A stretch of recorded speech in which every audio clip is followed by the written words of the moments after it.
Hello, all you positive heads out there. It's so good to be back with all you beautiful reflections of the one source consciousness that creates and animates all things. If you're new to this podcast, of course, we are super happy to have you here, and we just ask that you bring an open mind and heart to your listening experience and to be prepared to explore vantage points that I'm convinced will help shift or solidify your current understanding of the ultimate nature of reality in a way that is extremely empowering. Speaking of exploring powerful perspectives, I'm super excited to announce the release of my very first book, The Golden Key: Modern Alchemy to Unlock Infinite Abundance. If you're ready to alchemize the circumstances in your life so that your abundance expands to an entirely new level in 2021, head over to goldenkey.gift to download the audio or ebook as my gift to you by using the code POSITIVEHEAD.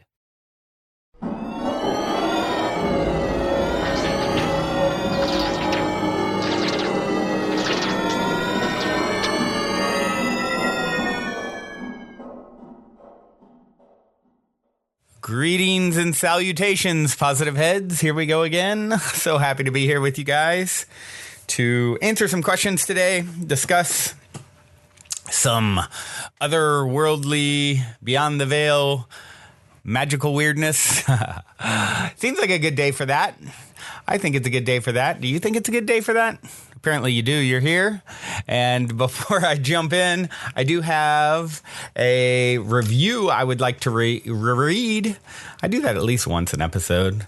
I would like to read this review on iTunes. You guys know I love my iTunes reviews. They not only help us to reach new people, they definitely help to fuel my fire and continue this labor of love that I'm putting out into the world. It's such a good feeling to hear the feedback from you guys and the fact that you guys appreciate the show so much and just such a beautiful, magical way to connect. And this review came in from Neale,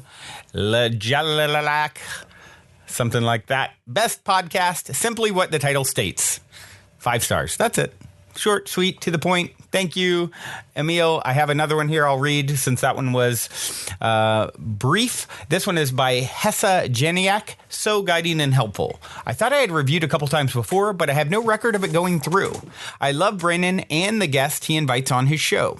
Their conversations are so meaningful and inspiring. There's so much affirmation through the ages with everything discussed here, giving such a depth of understanding. This is such a helpful podcast for me and many of my friends. Keep up the amazing work.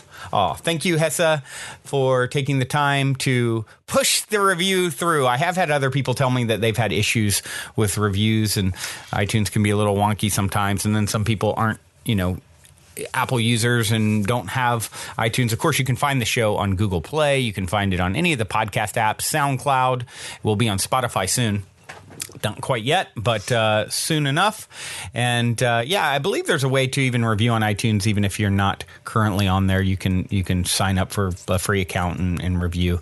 But whatever's clever, even writing in. I love hearing from you guys, Brandon at positivehead.com, or sending in your questions. Of course, love getting those as well. And that's actually what happened today. One of the lovely P-heads out there, Kelsey Marie, who sent me she's such an amazing artist, and she sent me a drawing that I just loved a while back, and you can see it in the Connor Evans Facebook Live version of the interview. You'll see there's a flowery dinosaur to my right and his left in the, I don't even know what you call this thing that I have, sort of like a divider with windows on it, and I've got a bunch of cool pictures in it, and hers is one of them. Anyway, she wrote me on Facebook and had a question that I thought was cool, fun, something interesting to dive into today. And her question was, so this has been on my mind for a while now. A psychic medium did a reading on me, and I asked him about my grandmother. Her and I were super close, and I think it was an episode you talked about where you can be reincarnated back into your family. So I had asked her if one day she would like to come back to me, if she would. No joke, the medium told me she had advanced so quickly in the spirit world that she is going to come back soon as my child. So, of course, I'm in tears of joy because before she died, she told me, you and I will always be together. But then I told my mom and she was like, well, what the heck? When I die, I want my mom to be there to greet me. Do you think it is possible that she can be reincarnated, but also in the spirit world? Like maybe we can be in many places in many different times? Higher self and spirit world in one form, on earth in another? I don't know. Okay, great question. And this is something that we have talked about before.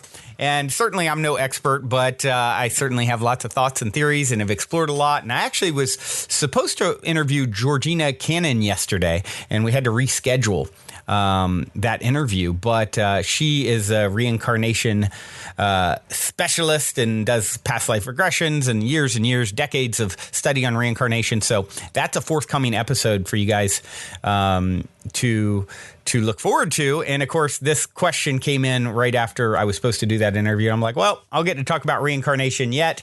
And then, of course, here in the coming weeks, we'll dig deeper down the rabbit hole on this topic. So I think back to a lot of stories. What I can look at is I've looked at a lot of, there's quite a bit of study out there, books.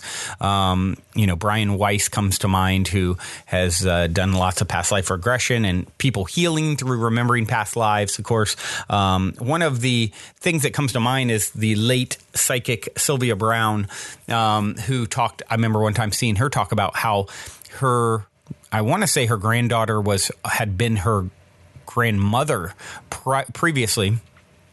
And the granddaughter would remember, like things like, they'd be at landmarks where they used to live, 50 years ago and say, oh, remember when you were little and I carried you across the road here and things like that. So there's been a lot of that sort of stuff. And what Sylvia claimed is that we do indeed come back oftentimes in the same families, in the same DNA line, if you will, because we are soul family as well as physical family in many cases.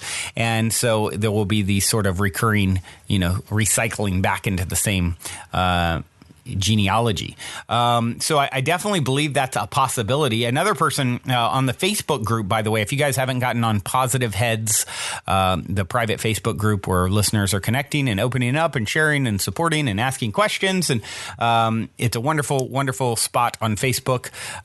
So definitely join us there at Positive Heads. But a while back, Ambrosia Matthews posted an amazing story, a video account. And I think I even shared it last maybe 6 months ago or so on the show. Actually, looking back, I even share that clip and talk about it in episode 457. So if you guys want to go back and check that out, or just go into the Facebook group and search Ambrosia Matthews, and her video will come up where you can see and hear her talking about the story with her own daughter, if I recall, who, as she was, a toddler, started talking about how she used to be grandma and how, and it got into all kinds of issues with Ambrosia's mother, who they had a kind of a tense relationship, and a whole healing thing happened where, the daughter, now the granddaughter apologized to her grandmother for being, I guess cold or cruel, if I recall, as when she was her mother. And it's a fascinating account. So yes, that's my long-winded answer to, do I believe that that your grandmother could come back? Certainly. Now, the one thing that you touched on is, well, what the heck? I want my mom to be there to greet me, is what your mother said to you, and that makes sense.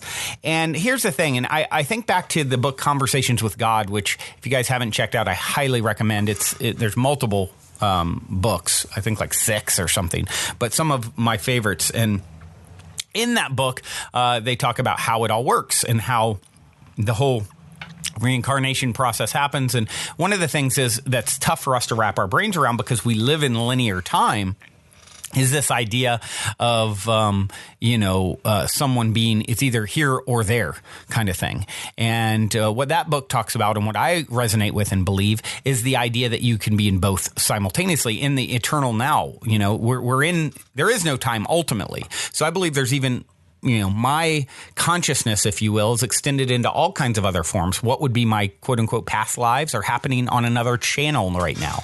Linear time is just a way that we separate this stuff out, but really it's illusory, right? So can grandmother be in non-physical and physical? Yes, I would say. Matter of fact, I believe we all can and are now.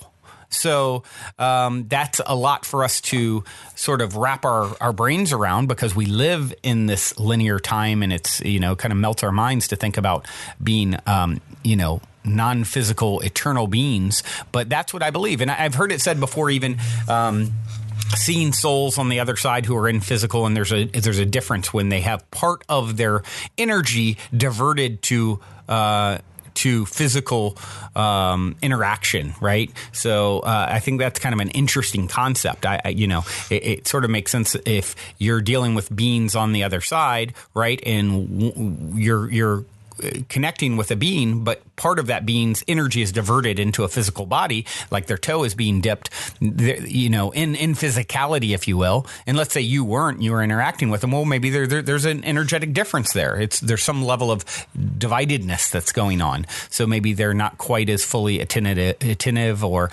somehow, bilocated, trilocated. Who knows? We're probably divide ourselves as multidimensional beings in infinite ways, in infinite forms, that we can't really wrap our brains around. So, what Conversations with God talked about is when you die, everyone will be there, because you're in no time. You're out of the timeless state. So even though let's say you pass, let's say your mother, Kelsey, passes, right? Well, and you're still in physical, but yet your spirit will be there to greet her, because in the state of timelessness, everyone is there, right?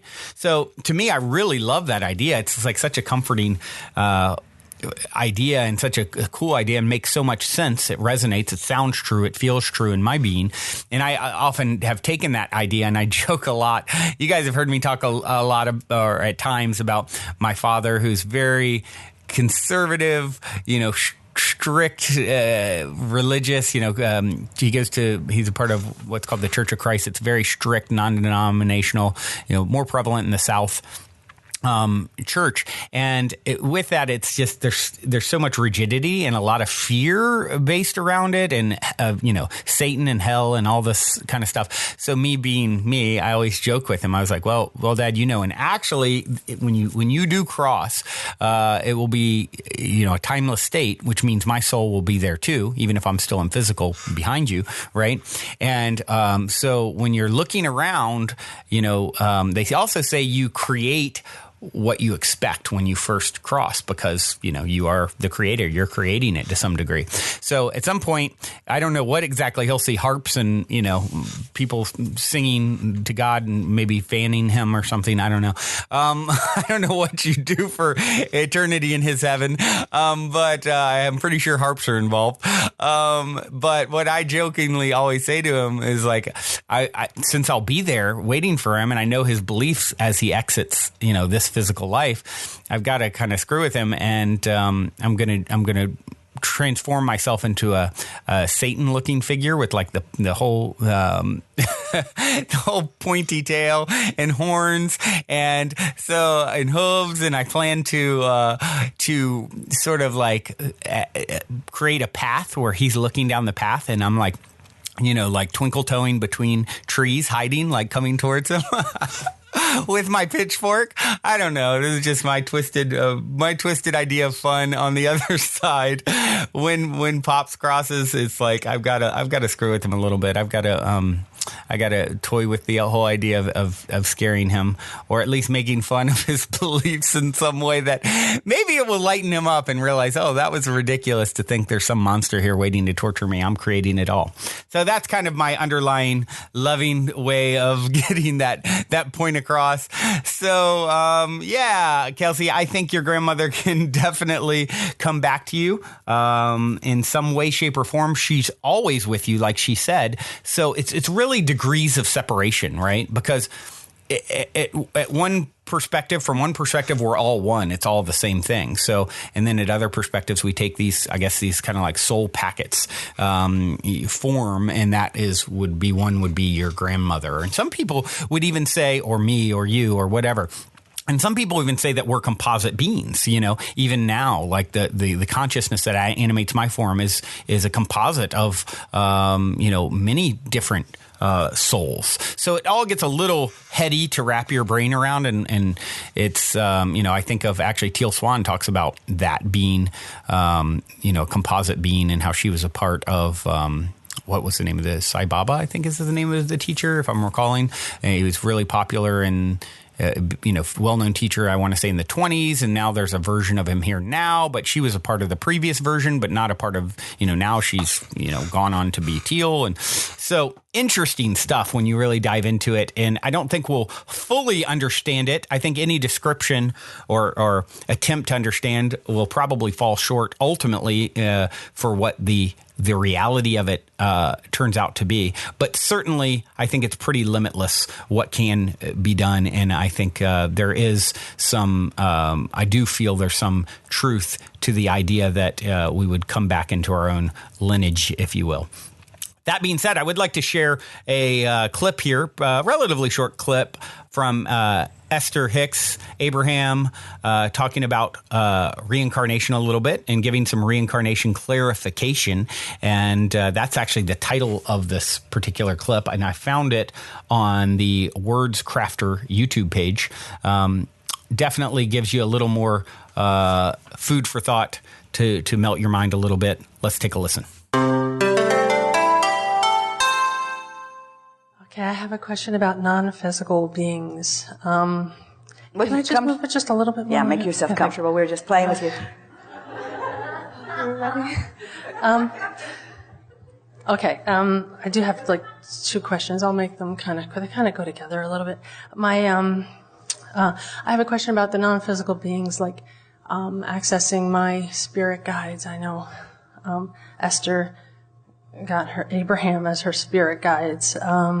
Do each of us have our own collective non-physical beings separate from, like, Abraham is a bunch of collective beings just for Esther?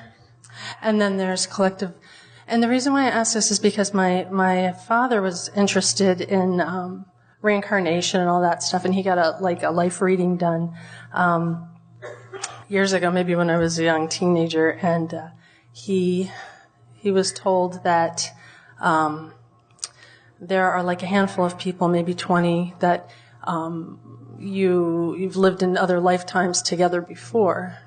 Well, our physical friends are always wanting to quantify what's non-physical. And when you try to quantify it, you always distort it. And you evoke from us. In other words, we will give you the answer that you can best understand. And so in the beginning, Esther wanted to know who we were, and we were referring to us as we rather than I. And so she knew it was more than one. And so the logical question is, how many of them are you? Yeah. How many of you are there? Yeah, and so her desire to understand was, there's about 100, but because that was as far as she could understand at that point. In other words, this is infinite intelligence. This is never-ending consciousness. So like my father who passed away 5 years ago, is he a part of Abraham, or do a lot of souls who move on and they can choose to reincarnate and come back? Are they waiting around for like maybe the certain amount of people to relive another lifetime together? Where do you get this from? I don't know.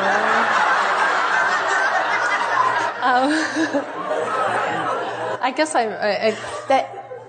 the conversation about non-physical is as varied as the conversation about physical life experience. In other words, you could talk to a lot of people on this planet and they would tell you that the economy is hard. Or you could talk to some people on the planet and they would tell you that life is easy. Your perspective, where you stand at any point in time, causes you to draw these conclusions about how things are. And so we're wanting to give you the big picture about this. And you're asking these questions with such sincere desire to understand that it is our expectation that as we give you this brief and yet comprehensive description of how non-physical interfaces with physical that you will understand it completely. Okay. So just relax and try to set aside. We're not going to answer the questions in exactly the way that you've posed them, because the questions themselves have so much cleaning up that needs to be done that is just a hard way to go about it. So rather than saying, no, not quite like that, or a little bit like that, no, not quite like that, well, there's sort of, we're just going to tell you how it is. Okay. Give it to me. So, first of all, non-physical does not need a new body to form in order to participate in a physical experience. That's the first thing to know. Because we are consciousness, and so we are flowing to you and through you all the time. We can be present in the bird. We can be present in the cat. We can be present with you. We eat your shrimp with you. In other words, we are involved in what you are involved in because we are consciousness, and you are consciousness in flesh and blood. In other words, you are consciousness. The separation between the physical and the non-physical is not necessary to make. It's only in your vibrational discord that you're not aware of the combining that we all are. You see? So when Esther feels Jerry, does she feel him specifically instead of like a collective? Yeah, she does. But it's because she has defined him. She knows what he feels like. And that doesn't mean that she knows what he felt like. And so now she recognizes what he felt like because what he felt like is now what he feels like. Because what he felt like is now not what he feels like. Okay. But what he feels like now is different from what Abraham feels like. What he feels like is different than what her mother feels like, or her father feels like, or what Jesus feels like, or what Buddha feels like, or what Einstein feels like, or what Steve Jobs feels like. In other words, everyone who has ever been, who is now non-physically focused, all of you have access to them. But you've got to find a vibrational frequency that allows you to define them. So it's all about your definition, you see. Okay. It's all about your vibrational discernment. I got it, I think. You did get it. So yeah, some really cool points here. Variation is common on the other side. Non-physical doesn't need a body. That's a big point. The separation between physical and non-physical is not necessary to make, right? It's all consciousness. It's all about vibrational discernment. You can tune into any of it now. You can tune into your grandmother now. And it's constantly shifting and changing, as everything is, as you are. Think about it. You're not the same you were this time a year ago or a week ago, or, certainly when you were 5 years old. So learning how to tap into these different pockets of consciousness, right, that we then sort of give definition to in some way by referring to them. In her case, you hear her talking about her former partner, Jerry Hicks, who passed over, and how she interacts with him now. That's who she's referencing. He was a big part of Abraham's work and their work for many, many years. It started out with him like asking questions to Esther when she would bring this entity Abraham through her. And so now Jerry's crossed, and she's talking a little bit here about how she interacts with him now and what's that like. And so it's all super fascinating, and certainly something, like I said, I don't think we'll fully understand how it works until we're there, and in our expanded versions of ourselves where we have the ability to comprehend it on multidimensional levels from a multidimensional place out of physicality. But I could be wrong. We could fully download it and get it even more now. I think this is certainly pointing in the right direction, our exploration here today. And I hope it helps you, Kelsey, and any of you guys out there pondering this very fascinating topic. Otherwise, I do have to go. I'm out of imaginary time for today, but I will be back because there's plenty more where this came from. So with that being said, I will always be with you guys. And I do have a song called Always, appropriate for today, by Ed Apollo. Until next time, journey well. Love you all.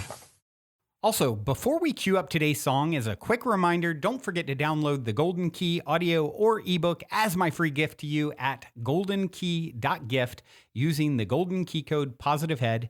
And please, if you enjoy my gift, leave a positive review on Amazon so others can unlock their lives with the help of the Golden Key as well.